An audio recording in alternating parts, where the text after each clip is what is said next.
Hello friends, हमारे channel में आपका स्वागत है। तो हम यूनिट्स एंड मेजरमेंट्स के ऊपर प्रॉब्लम सॉल्व कर रहे थे। हमारे इस चैनल में हम तरह तरह के प्रॉब्लम शॉर्टकट वे में सॉल्व करना सीखते हैं, आपको तो पता है। तो आप वीडियो को ज़रूर एंड तक देखिए, तभी आपका नॉलेज बढ़ेगा। तो ठीक है, यूनिट्स एंड मेजरमेंट्स के जो भी प्रॉब्लम बचे हुए हैं उसको आज ख़त्म करके हम नेक्स्ट चैप्टर की ओर बढ़ेंगे। तो आज का प्रॉब्लम सॉल्विंग सेशन स्टार्ट करते हैं।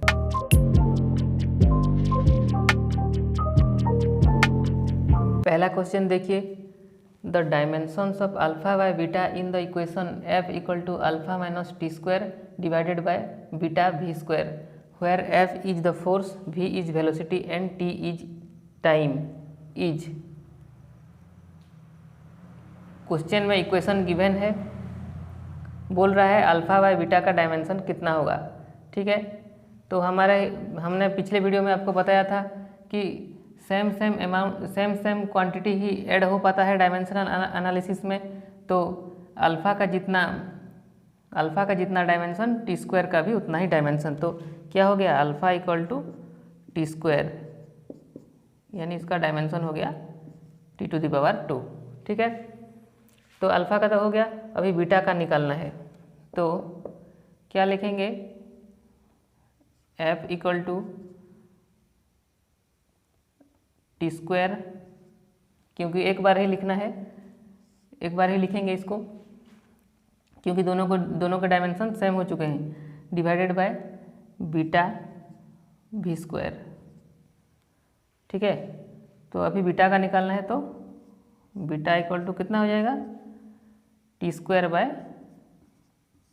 एफ नीचे आ जाएगा एफ वी स्क्वायर। ठीक है, ऊपर टी स्क्वायर भी फोर्स का डायमेंशन हमें पता है M L T to the power minus 2 multiplied by भी का पता है कितना होता है L T to the power minus 1, इसका स्क्वायर। तो इसको सिंप्लीफाई कर देंगे तो हमारा आंसर, ये बीटा पहले निकलेगा। ठीक है, ये ध्यान दीजिए, हड़बड़ी में मतलब नहीं तो आप इसको आंसर करके लिख के छोड़ देंगे और आपका क्वेश्चन गलत हो जाएगा। तो ऊपर टी स्क्वायर, नीचे कितना है एम एल का स्क्वायर और एक एल क्यूब हो गया, टी का -2 -4 हो गया। तो फाइनल आंसर क्या हो गया, m-1, एल ऊपर जाएगा -3 और टी टू दी पावर ये ऊपर जाएगा तो +4 हो जाएगा, टी टू दी पावर 6। ठीक है, ये निकल गया बीटा का डायमेंशन। अभी अल्फ़ा बाय बीटा निकालना है। Alpha by beta equal to alpha का टी स्क्वायर, बीटा का m-1 l -3 T to the power 6। तो फाइनल आंसर हो गया हमारा m, ये ऊपर जाएगा तो m हो गया, l कितना हो जाएगा l3। क्वेश्चन ऑप्शन को देखते हुए चलिए, m-l3 3 नंबर ऑप्शन में हो रहा है, तो आगे कोई चेक करने की ज़रूरत नहीं, सीधा 3 ही टिक करके आना है हमें एग्जाम में, टाइम बचाने के लिए। ठीक है, अभी हम नॉलेज के लिए पूरा करते हैं question. T to the power कितना हो जाएगा, ये ऊपर जाएगा तो -4 हो जाएगा। ये फाइनल आंसर हमारा हो गया। टाइम बचाने के लिए आप ऑप्शन के साथ चलिए, उसको देखते हुए आप क्वेश्चन सॉल्व कीजिए, आपको जल्दी ही पता चल जाएगा कि कौन सा ऑप्शन करेक्ट है। ठीक है, नेक्स्ट क्वेश्चन देखिए, in a practical unit if the unit of mass becomes double and that of unit of times becomes half, then 8 joule will be equal to. Joule किसका यूनिट है, होता है वार्क का, और उसका डायमेंशन कितना होता है m/l² T to the power -2। ये आपको करते करते प्रैक्टिस हो जाएगा, याद हो जाएगा, इसको रटने की कोई ज़रूरत नहीं है। फोर्स में सिर्फ एक l मल्टीप्लाई हुआ है। ठीक है, तो हमारा ही मेथड में करेंगे शॉर्टकट वे में। कैसे करते हैं, पिछले अगर आपने नहीं देखा तो पिछले वीडियो में जाके देख लीजिए, इसका शॉर्टकट टेक्निक हमने बताया था। देखिए N2 कैसे निकालते हैं। N2 मतलब वैल्यू इन न्यू सिस्टम, ठीक है। तो पहले हम कितना बोला है, 8 जूल बोला है, तो ओल्ड सिस्टम में है 8 जूल, न्यू सिस्टम में कितना होगा, तो 8 पहले यहाँ पे होगा मल्टीप्लाइड बाय ऊपर ओल्ड वैल्यू, नीचे न्यू वैल्यू, ठीक है। तो डायमेंशन को देखते हुए करिए।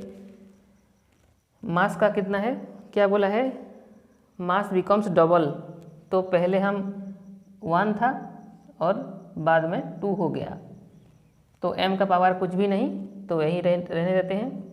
l का देखिए, l का पावर 2 है। लेंथ क्या बोला है, लेंथ कुछ नहीं बोला है, तो वही 1 रहेगा, सेम रहेगा, लेंथ चेंज ही नहीं हुआ है, ठीक है। टाइम क्या बोला है, टाइम बिकम्स हाफ, तो पहले टाइम अगर 2 था तो हाफ होके 1 हो गया, यही बात इसने बोला है। और इसको 1 बाय हाफ करके फिर आप उसको क्रॉस मल्टीप्लाई करके करना नहीं है, आपका टाइम खराब होगा। तो ऐसा ही कीजिए, पहले 2 था, हाफ होके 1 हो गया, ठीक है। टू दी पावर कितना है, -2, तो टू दी पावर -2 हो जाएगा। देखिए कितना आसानी से ये निकलता है। 8 इंटू हाफ इंटू, अगर इसको हाफ कर देंगे तो ये माइनस से साइन चेंज होके प्लस हो जाएगा, तो हाफ उसका स्क्वायर हो गया, तो कितना हो गया हमारा 8 इंटू 1/2 इंटू 1/4, 4 2 जा 8, ये कट होके 1 हो गया। तो न्यू सिस्टम में 8 जूल का वैल्यू होके कितना हो गया, 1 जूल हो गया, क्योंकि यूनिट तो सेम ही रहेगा, खाली वैल्यू चेंज हो गया है। तो कौन सा, थर्ड ऑप्शन इज करेक्ट। इस मेथड से कीजिए, आप जल्दी होगा। नेक्स्ट क्वेश्चन देखिए, ये अच्छा क्वेश्चन है, ये पहले भी नीट एग्जाम में आ चुका है। In a new system of units energy E, density D and power P are taken as fundamental units, then the dimensional formula of universal gravitational constant G will be. देखिए अगर इस question को आप conventional method से आप जाओगे तो आपका बहुत टाइम आपका खराब होगा, तो इसीलिए आप देखिए हमारे शॉर्टकट मेथड हम इसे सॉल्व करेंगे, और कन्वेंशनल मेथड से आप करके देखिए और हमारे मेथड से करके देखिए, आपको फ़र्क पता चलेगा, ठीक है। देखिए तो पहले क्या करना है आपको, यूनिवर्सल ग्रेविटेशनल कांस्टेंट G का हमें डायमेंशन पहले पता करना है। हमें मालूम है F = G m1 m2/r², यही होता है फोर्स ऑफ ग्रेविटेशन। जब हम पढ़ेंगे ग्रेविटेशन चैप्टर में तब आपको ये मालूम पड़ेगा।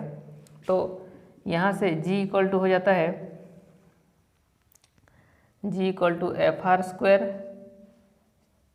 और अगर m1 m2 = m ले लेंगे तो m² हो जाएगा, ठीक है, क्योंकि हमें डायमेंशन निकालना है। तो फोर्स का mL/T⁻² मल्टीप्लाइड बाय L का स्क्वायर डिवाइडेड बाय m का स्क्वायर, तो कितना हो गया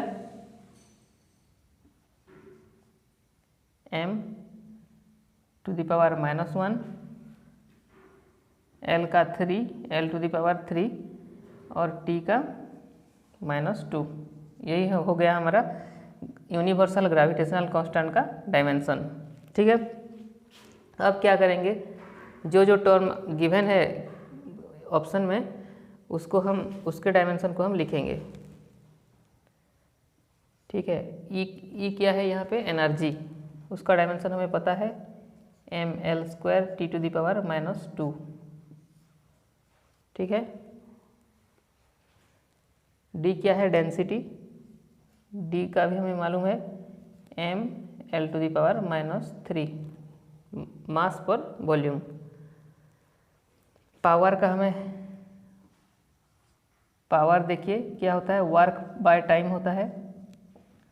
तो ml⁻², t⁻², divided by t, तो कितना आ गया ml², ये ऊपर जाएगा तो -3, इतना आ गया हमारा पावर का डायमेंशन। हम इस क्वेश्चन को ऑप्शन की ओर से चेक करेंगे तो हमें जल्दी हमको सॉल्व हो जाएगा, जल्दी हमारा काम आसान हो जाएगा। ठीक है, पहले ऑप्शन देखिए, हमेशा फर्स्ट ऑप्शन से चेक कीजिए, क्योंकि जो क्वेश्चन दे रहा है वही भी चाहता है कि आप पहले आपका आंसर जल्दी निकल जाए, तो बाकी आगे आपको सॉल्व करने की ज़रूरत नहीं पड़े और आपका टाइम बचे। देखिए e का -1 तो क्या होगा,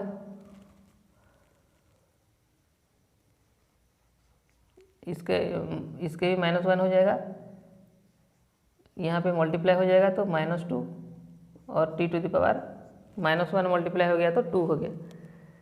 ठीक है, e का -1 मल्टीप्लाइड बाय d का -2, d का पावर -2, तो डेंसिटी देखिए इसका -2, तो m⁻², l⁻, यहाँ -2 मल्टीप्लाई कर देंगे तो कितना आ जाएगा, 6 आ जाएगा, मल्टीप्लाइड बाय p का 2, मतलब p का स्क्वायर, तो देखिए m का स्क्वायर, l का यहाँ पे 2 मल्टीप्लाई करेंगे तो 4 आ जाएगा, t का यहाँ पे 2 मल्टीप्लाई करेंगे तो -6 आ जाएगा। देखिए पहले देखिए m कितना आ रहा है, m का पावर कितना आ रहा है, -1 -2 -1 हो रहा है, यहाँ पे भी -1 है, तो चांस है कि फर्स्ट ऑप्शन करेक्ट होगा। देखते हैं फिर आगे, m⁻1 हो गया। इसी तरह आप ऑप्शन को देखते हुए चलिए। ठीक है, तो हमारा जल्दी आंसर निकल जाएगा। m-1 हो गया है, l देखते हैं -2, कितना हो गया, 6 और 4 10, 10 से 2 घटा तो 8। देखिए तो l का पावर कितना है यहाँ पे 3, तो इसे और चेक करने की ज़रूरत नहीं, ये कभी नहीं हो सकता। ठीक है, इसी तरह आप अपना दिमाग का भी इस्तेमाल कीजिए, तभी आप जल्दी सॉल्व करके दूसरों से आगे निकल पाएंगे कॉम्पिटिटिव एग्जाम में, जैसा कि नीट एग्जाम में। ठीक है, 2 नंबर ऑप्शन देखिए, e⁻² बोला है, तो इसका -2 करेंगे, m⁻², इसे -2 मल्टीप्लाई करेंगे तो -4 हो जाएगा, t⁻, यहाँ पे कितना बोला है -2, तो -2 +4 हो गया, मल्टीप्लाइड बाय d का देखिए -1, तो m का -1, l का 3, p⁻² बोला है, इसका स्क्वायर लेंगे, m⁻², l⁻4, t⁻−6। देखिए तो m कितना हो रहा है यहाँ पे -2 -3, ठीक है, -1 हो रहा है m का, तो ये भी चांस है कि आंसर हो जाए। ठीक है, आगे देखते हैं, आगे चेक करते हैं, l का 4, l का 3, 7 हो गया, 7 से 4 हो गया 3, l का 3 हो रहा है। देखिए यहाँ भी 3 हो रहा है। नेक्स्ट चेक करते हैं, तीनों ही पैरामीटर आपको चेक करने मैच होना चाहिए, नहीं तो नहीं होगा। और भी ऑप्शन में इस तरह के हो सकते हैं, तो ठीक है, टी चेक करते हैं, टी का 4 और यहाँ पे टी पे -6, तो कितना हो गया, -2 हो गया। तो देखिए ये हमारा आंसर मैच हो चुका है यहाँ पे, तो आगे चेक करने की कोई ज़रूरत नहीं है, टाइम आपका खोटा ही होगा। तो ये ऑप्शन हो गया, ये ठीक है, तो सेकंड ऑप्शन इज करेक्ट। ठीक है, सेकंड ऑप्शन इज करेक्ट, और आगे चेक करने की कोई ज़रूरत नहीं। इस टाइप से आप अगर चेक करके ही ऐसे करेंगे तो ये बहुत जल्दी आपका सॉल्व हो जाएगा, नहीं तो कन्वेंशनल मेथड आप कर लीजिए, आपको कितना टाइम जाएगा आपको पता चल जाएगा, आप करके देखिए। ठीक है, नेक्स्ट क्वेश्चन देखिए, in equation y = x² cos² 2π βy/γ, ये कॉस का इसका फंक्शन है, the units of x alpha beta are given है this much respectively the units of y and gamma are. ठीक है, ज़्यादा हार्ड कोई मुश्किल क्वेश्चन नहीं है, आसान क्वेश्चन है। देखिए मैंने बताया था जितने भी ट्रिग्नोमेट्रिक फंक्शन है उनके फंक्शन के वैल्यू सब डायमेंशनलेस होते हैं, यही कॉन्सेप्ट पे ये क्वेश्चन बेस्ड है। ठीक है, देखिए तो इसका फंक्शन हो गया इतना 2 पाई बीटा गामा बाय अल्फ़ा, तो इसको हम डायमेंशनलेस कर देते हैं पहले। तो हमें मालूम हो जाएगा एक्स अल्फ़ा, एक्स का दिया हुआ है, अल्फ़ा का दिया हुआ है, बीटा का दिया हुआ है, तो हमें गामा का यूनिट हमें पता चल जाएगा। ठीक है, उसके बाद हम वाई निकालेंगे।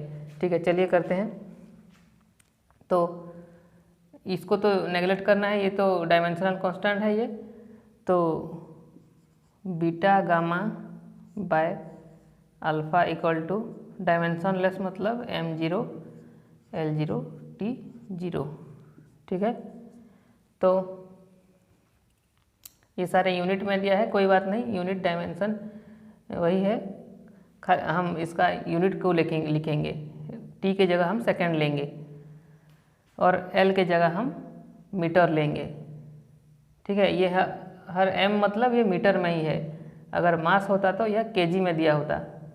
ठीक है, तो गामा का क्या हो जाएगा, गामा इक्वल टू हो जाएगा, ये अल्फ़ा ऊपर चला जाएगा तो अल्फ़ा बाय बीटा हो जाएगा। ठीक है, क्योंकि ये तो 1 हो गया, तो गामा इक्वल टू हो गया अल्फ़ा बाय बीटा। अल्फ़ा कितना है, सेकेंड इनवर्स दिया है यूनिट उसका, डिवाइडेड बाय बीटा कितना दिया हुआ है, एम मीटर सेकेंड इनवर्स का इनवर्स।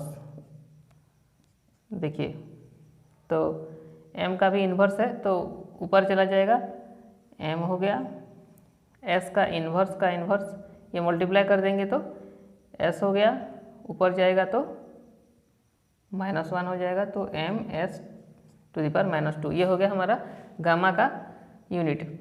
अभी हमें क्या करना है, y का निकालना है। देखिए तो ये तो डायमेंशनलेस हो गया, तो इसको फिर एज्यूम करने की कोई ज़रूरत नहीं, y equal to directly x² हो जाएगा, और x का कितना है मीटर, तो m²।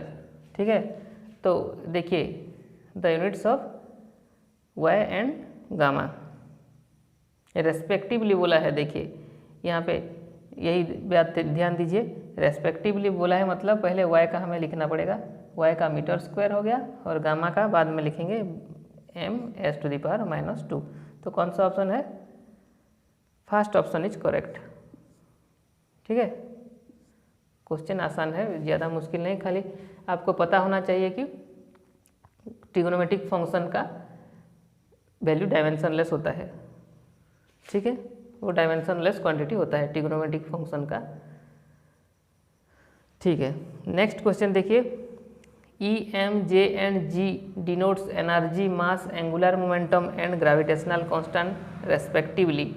The dimensions of E J² divided by m⁵ G⁵2। ये क्वेश्चन पहले भी नीट में आ चुका है। देखिए क्या करेंगे, इसको हमें एक एक का डायमेंशन पहले पता करना पड़ेगा। E का तो हमें मालूम है कितना होता है, mL⁻² T⁻²। एंगुलर मोमेंटम कितना होता है, J का mvr होता है, mvr, तो mL⁻⁻1 इंटू L, तो कितना हो गया mL² T⁻⁻1। ये हो गया J एंगुलर मोमेंटम का हो गया। ये तो मास है, इसको निकालने की जरूरत नहीं, m ही होगा। ग्रेविटेशनल कांस्टेंट G का क्या होता है, Fr²/m², mL⁻², फोर्स का multiplied by L² divided by m², मास के लिए। तो फाइनल कितना हो गया, m -1 L3 t⁻⁻2 हो गया। अभी हमारे इंडिविजुअल सारे के पता पड़ चुके हैं। अभी इसका हमें डायमेंशन निकालना है। देखिए क्या होगा, ई का पहले ई देखिए लिखेंगे ml² t⁻⁻2 इंटू जे का स्क्वायर, इसका स्क्वायर करना है तो डायरेक्ट करेंगे m² L⁴ यहाँ पे 2 मल्टीप्लाई होगा तो t⁻⁻2 होगा, डिवाइडेड बाय m का 5 मल्टीप्लाइड बाय जी का स्क्वायर बोला है तो इसको स्क्वायर करेंगे तो डायरेक्ट करेंगे m⁻⁻2 L⁻⁶ t⁻⁻4। अब देखते हैं m टोटल, देखिए m का कितना होगा, ये ऊपर 2 और 1 ये 3 हो गया और नीचे कितना होगा 5 - 2 3 हो गया, तो m टर्म सारे कट गए, कैंसिल आउट हो गए, तो m का 0 हो गया। देखिए ऑप्शन देखिए, एंगल मतलब डायमेंशन लेस ये होने की संभावना है, m 0 हो गया मतलब मास तो नहीं होगा।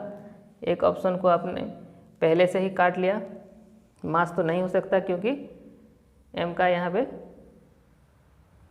0 हो चुका है। ठीक है, l देखते हैं, l का कितना हो गया, 2 और 4 6 हो गया और नीचे भी 6 है, तो ये भी कैंसिल आउट हो गए और l भी 0 हो गया, तो लेंथ भी नहीं हो सकता, ये दोनों कट गए।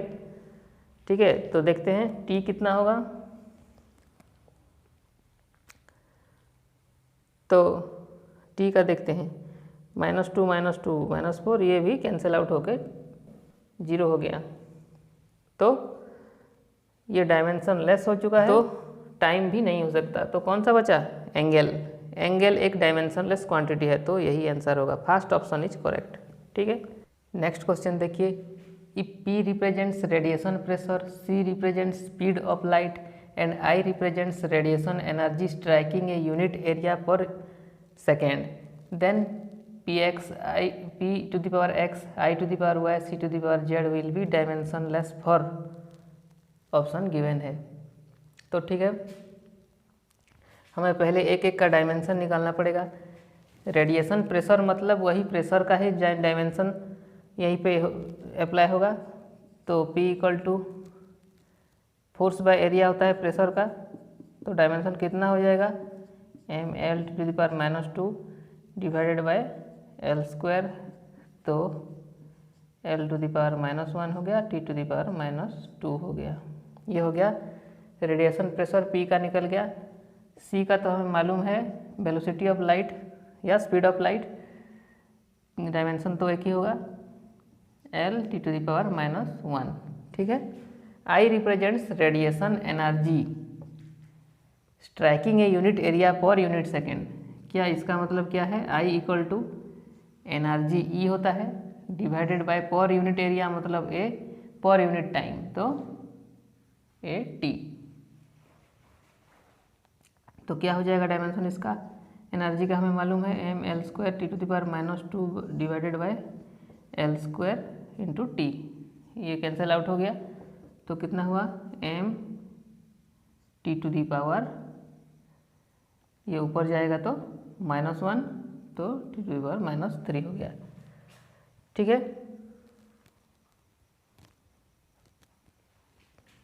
तो अब क्या करेंगे, जो भी इसका गिवन है इसको हम एक बार लिख लेते हैं। ये डायमेंशन यहाँ पे P का डायमेंशन यहाँ पे C का और I का पुट कर देते हैं। देखिए P का कितना है ml⁻⁻1 T⁻⁻2 to the power कितना है x multiplied by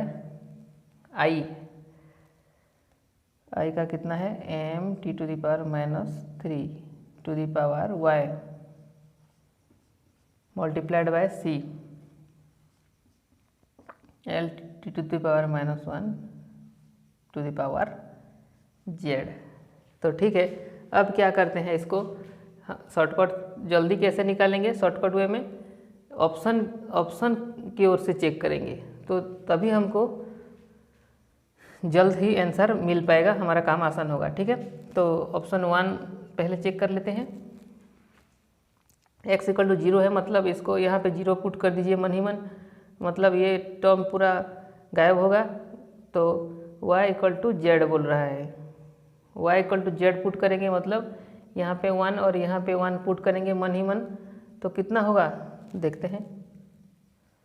m(t⁻³ to the power 1), उसको लिखने की ज़रूरत नहीं, मल्टीप्लाइड बाय l(t⁻⁻1), तो कितना हो गया,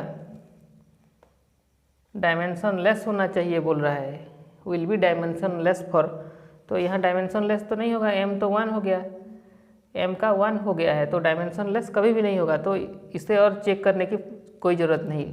नेक्स्ट ऑप्शन की ओर बढ़ जाइए, सेकंड ऑप्शन देखते हैं, x = y = z, तो ये सारे एक ले लेते हैं, 1 सारे 1 ले लेते हैं, मन ही मन देख के ही आपको मालूम हो जाएगा। देखिए m अगर 1 लेंगे तो ये 1 है, ये भी 1 है, 2 हो गया। ठीक है, तो डायमेंशन लेस नहीं होगा, डायमेंशन लेस कभी भी नहीं होगा, क्योंकि ये m 1 हो गया, ये भी 1 हो गया, तो 1 1 2 हो गया, तो m का स्क्वायर हो रहा है, तो ये भी डायमेंशन लेस नहीं हो सकता। थर्ड ऑप्शन की ओर बढ़िए, थर्ड ऑप्शन देखते हैं क्या बोल रहा है, x = z = -y।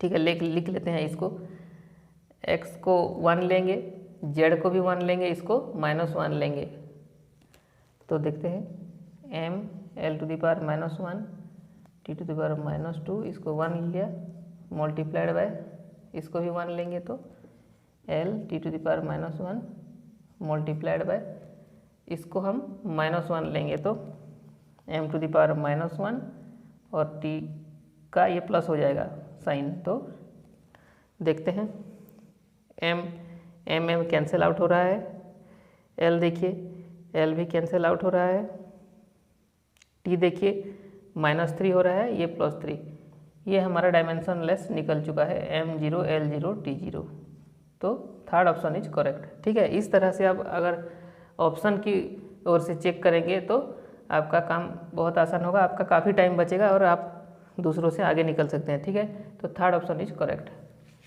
Next question देखिए, if energy E, velocity V and time T are taken as fundamental units, the dimensional formula for surface tension is. कोई बात नहीं, ये भी पिछले जो है कि हम इस टाइप का प्रॉब्लम किए थे उसी टाइप करेंगे। देखिए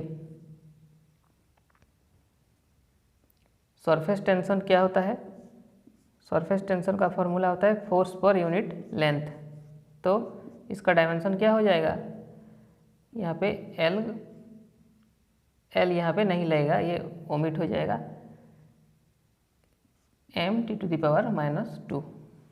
ठीक है, फोर्स का m l(t⁻⁻2) होता है, तो नीचे एक l था, l कैंसिल आउट होके m(t⁻⁻2), यही सरफेस टेंशन का डायमेंशन हो गया।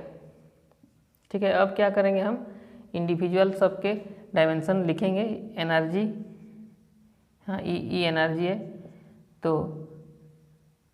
ई का कितना होता है m l⁻2 t⁻⁻2।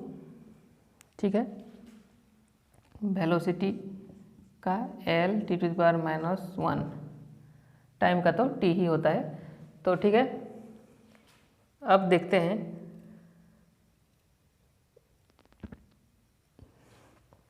इसको भी हम उसी तरह ऑप्शन की ओर से जाएंगे, तभी हम आसानी से निकाल पाएंगे। ठीक है, तो देखिए पहला ऑप्शन पहले चेक कर लेते हैं, E1 बोला है तो इसे लिखना पड़ेगा m l⁻2 t⁻⁻2, v का -2, तो इसको l⁻⁻2 t⁻2 और मल्टीप्लाइड बाय t⁻⁻2। तो देखिए कितना हो रहा है m, l तो कैंसिल आउट हो रहा है, t भी एक एक कैंसिल आउट हो रहा है, कितना हुआ m t⁻⁻²। तो ये हमारा सरफेस टेंशन का जो हमने डायमेंशन फॉर्मूला निकाला था इससे मैच हो गया। तो फर्स्ट ऑप्शन इज करेक्ट और कोई आगे चेक करने की ज़रूरत ही नहीं है। इसीलिए मैं बोल रहा था कि आप हमेशा फर्स्ट ऑप्शन से ही चेक कीजिए, क्योंकि एग्जामिनर भी जानता है कि पहला अगर उसका आंसर निकल जाता है तो बच्चे का टाइम बचेगा। इसीलिए उन्होंने इस तरह के प्रॉब्लम में फर्स्ट नहीं तो सेकंड ज़्यादातर देते हैं। ठीक है, अपने प्रैक्टिस के लिए आप घर पे ये सब भी चेक कर सकते हैं, आपके प्रैक्टिस के लिए स्पीड होगा आपका। ठीक है, वो आप चेक कर लीजिए। ये तो निकल चुका है। ठीक है, नेक्स्ट क्वेश्चन देखिए, if the percentage error in the measurement of momentum and mass of an object are 2% and 3% respectively, then maximum percentage error in the calculated value of KE kinetic energy is. देखिए यहाँ पे क्या क्या given है data में, momentum given है, mass given है और काइनेटिक एनर्जी गिवन है। तो एक फॉर्मूला होता है काइनेटिक एनर्जी का, K = P²/2m। जब यह हम आगे पढ़ेंगे तो आपको मालूम पड़ेगा। ये K = ½ mv² से ही निकला हुआ है। mv की जगह आप P पुट कर दीजिए, आपको ये फॉर्मूला आ जाएगा। ठीक है, तो अभी हम इसके एरर इक्वेशन लिख लेते हैं। इसका कितना होगा, del K / K = 2, जो पावर है वहाँ मल्टीप्लाई होता है 2 del P/P प्लस, ये तो डायमेंशनल कांस्टेंट हो गया, ये तो इसको हम नेगलेक्ट करेंगे, जो वेरिएबल है उसे खाली लेते हैं। तो m एरर हमेशा ऐड होता है तो del m/m। ठीक है, तो मोमेंटम का कितना दिया है एरर 2%, तो 2 × 2 प्लस मास का कितना दिया 3%, तो 4 और 3 7% क्योंकि डायरेक्ट परसेंटेज में ही दिया हुआ है तो 100 मल्टीप्लाई करने की कोई ज़रूरत नहीं, 7%। Fourth option is correct. आसान सवाल था। नेक्स्ट क्वेश्चन देखिए, the acceleration due to gravity is measured on the surface of earth by using a simple pendulum. If alpha and beta are relative errors in the measurement of length and time period respectively, then percentage error in the measurement of acceleration due to gravity is. ठीक है, ये बोल रहा है एक pendulum जो surface पे है, अर्थ सरफेस पे, वो acceleration due to gravity measure करने के लिए उसको सेटअप किया गया है। तो बताइए, बोल रहा है परसेंटेज एरर दे दिया है, कितना है, अल्फा और बीटा का रिलेटिव एरर दिया है, रिलेटिव एरर दे दिया है। देन बोल रहा है percentage error in the measurement of acceleration due to gravity कितना होगा अर्थ सरफेस पे। ठीक है, तो हमें एक फॉर्मूला पता होता है T = 2πL/g। जब पेंडुलम अर्थ सरफेस पे होगा तभी ये फॉर्मूला अप्लाई होगा, क्योंकि अगर अर्थ सरफेस पे नहीं होगा और अगर चेंज होगा तो ये g का वैल्यू भी चेंज होता है। ठीक है, तो देखिए, तो ये पूछ रहा है percentage error in the measurement of acceleration due to gravity g। तो पहले g का यहाँ से हमें रिलेशन निकालना पड़ेगा। देखिए, तो ये √ओवर इधर ले जाएंगे और इम्प्लाई दैट T² = 2πL/g हो गया। ठीक है, तो अगर g का निकालेंगे तो कितना हो जाएगा, ये t नीचे आ जाएगा 2πL/t²।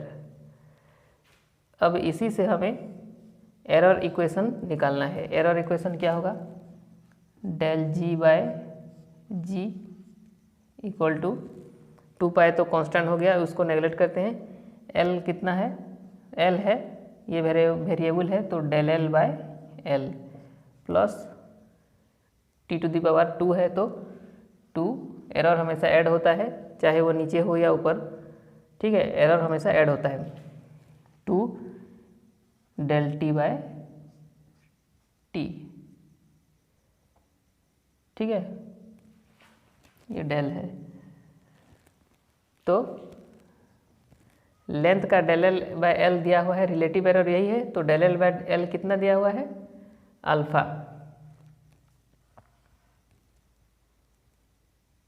लेंथ, अच्छा हाँ, लेंथ का अल्फा दिया है और टाइम पीरियड का कितना दिया है, बीटा, तो 2 बीटा। ये हो गया relative error, del g by g हमारा निकल गया रिलेटिव एरर। अगर इसको परसेंटेज में निकालेंगे तो इसको मल्टीप्लाइड बाय 100 करना पड़ेगा, ठीक है। तो कौन सा ऑप्शन हो गया, alpha plus 2 beta multiplied by 100, fourth option is correct. इस तरह से आपको अगर पहले आपको, हाँ यहाँ से देखिए, इस फॉर्मूला से आप डायरेक्ट एरर इक्वेशन नहीं निकाल सकते, नहीं तो आपका गलत हो जाएगा। तो पहले जी का आप रिलेशन निकाल लीजिए, जी का वैल्यू यहाँ से इस रिलेशन से जी का वैल्यू निकाल लीजिए, उसके बाद आप एरर इक्वेशन लिखिए, नहीं तो आप गलत करके आ जाएंगे, ठीक है। ऐसे नेक्स्ट क्वेश्चन देखिए, the dimensions of mu naught epsilon naught to the power -12 R. देखिए क्वेश्चन तो आसान है, एक फार्मूला पे बेस्ड है ये, अगर आपको वो फार्मूला मालूम है तो ये आप झट से निकाल सकते हैं इसके डायमेंशन। फार्मूला क्या है, C = 1 by mu naught epsilon not का रूट ओवर का रूट। ये हम जब इलेक्ट्रोमैग्नेटिक वेव पढ़ेंगे तभी हम ये फार्मूला आपको मालूम चलेगा, पता चलेगा, वहीं पे ये फार्मूला आता है। तो अभी से जान लीजिए, यहाँ पे क्या है, इप्सिलॉन नॉट है permittivity of free space and ये magnetic permeability in vacuum mu naught, ठीक है। तो किसका पूछ रहा है, इसी का ही डायमेंशन पूछ रहा है, इम्प्लाई दैट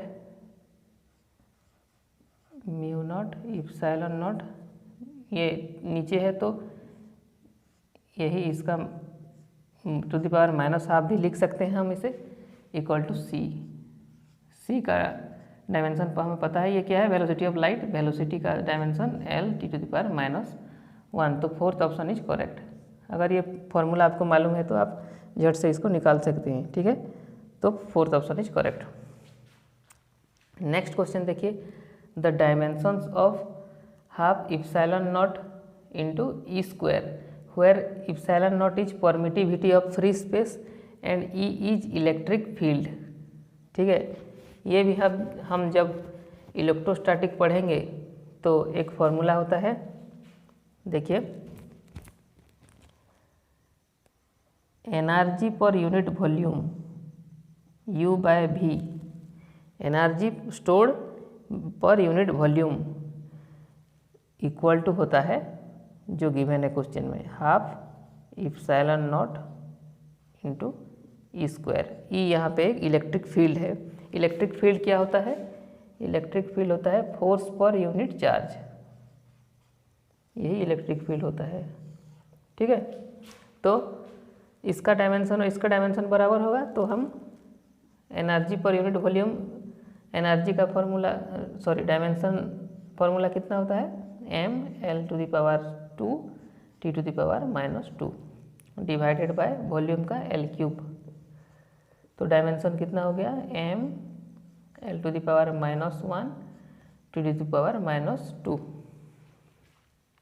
तो सेकेंड ऑप्शन मैच कर रहा है, सेकेंड ऑप्शन इज करेक्ट, ठीक है। फॉर्मूला पता है तो आप बड़े आसानी से ये डायमेंशन निकाल सकते हैं। तो इस चैप्टर का लास्ट एंड फाइनल क्वेश्चन देखिए, an equation is given P plus A by V square equal to B into theta by V, where P equal to pressure, V equal to volume, theta equal to absolute temperature. If A and B are constants, then the dimension of A will be, ठीक है, the dimensions of A will be। तो देखिए ये simple हमारे concept पे based है। क्या है, सेम जिसका डायमेंशन सेम होगा वही चीज़ें ही ऐड हो सकते हैं, इसी कॉन्सेप्ट पे ये बेस्ड है। तो a/b² का जितना डायमेंशन होगा p का भी डायमेंशन उतना ही होगा। तो ठीक है, आसान क्वेश्चन है। p = a/b² ले लेते हैं।